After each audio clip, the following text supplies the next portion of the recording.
রুই মাছ আর কেনেন না, রুই মাছ কিনলে লস হবে। গ্লাস কাপ কিনা হবে।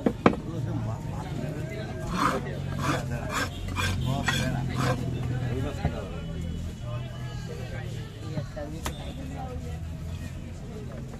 লোক কি বাড়ে না ভাই? ওই দুইজন তিনজন 16 হয়ে গেছে নাই, রেটটা একটু বোঝা যায়। মিনিটা চেক করে না বাড়ার কথা না, তো মাছ কাটার সময় তো আসার কথা। আমারটা তো বাদেই না, চলে 16 হয়ে গেছে। ধ্যান দেবেন না। আপনারটা ঠিক আছে, আপনারটা 16 হয়নি।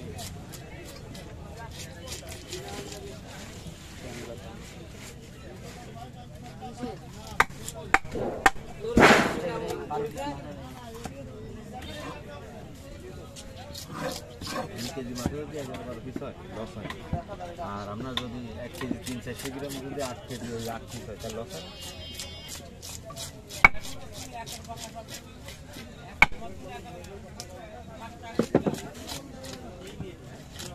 ও মাছ আরো ছোট।